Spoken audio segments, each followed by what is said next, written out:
Hi అండి, నేను రజాస్ healthy kitchen నుంచి. ఈరోజు మన రెసిపీ వచ్చేసి కొబ్బరి చట్నీ అండి.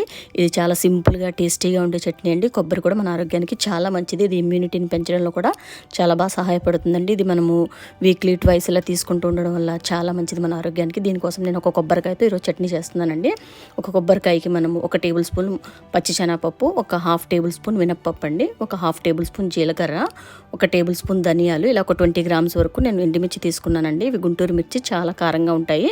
మీరు కారం తినేదాన్ని బట్టి 20 నుంచి 25 గ్రామ్స్ వరకు తీసుకోవచ్చు. ఒక 50 గ్రామ్స్ వరకు నువ్వులండి. ఇలా కొంచెం చింతపండు తీసుకున్నాను. దీన్ని ముందుగా కొంచెం వాటర్ వేసుకొని నానబెట్టి పక్కన పెట్టుకుందాము. ఇప్పుడు స్టవ్ మీద ఒక కడాయి పెట్టుకుని ఇందులో ఒక 70 ml వరకు ఆయిల్ వేసుకొని ఇందులో జీలకర్ర, ఇంకా ధనియాలు, శనగపప్పు వేసి కొంచెం లైట్గా ఫ్రై చేసుకుందాము. అది కొంచెం ఫ్రై చేసిన తర్వాత ఇందులో కొంచెం మినప్పప్పు వేసుకుందామండి. ఇలా 1 by 1 వేసుకుంటే మనకి ఏది కూడా మాడకుండా చక్కగా ఫ్రై అవుతాయండి.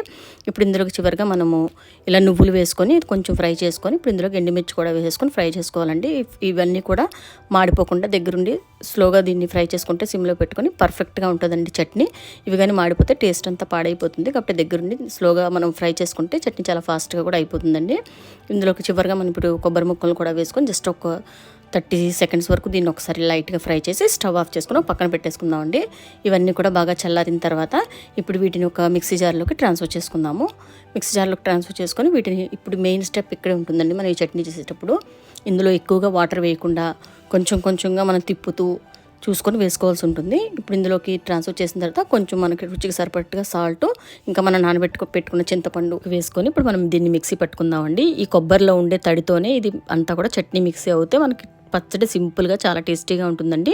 వాటర్ అయితే మిక్సీ తిరగడానికి మాత్రమే సరిపోయేట్టుగా కొంచెం కొంచెంగా వాటర్ వేసుకుంటూ దీన్ని మిక్సీ పట్టుకుంటే మన కొబ్బరి చట్నీ చాలా సింపుల్గా టేస్టీగా రెడీ అయిపోతుందండి. ఇంతేనండి.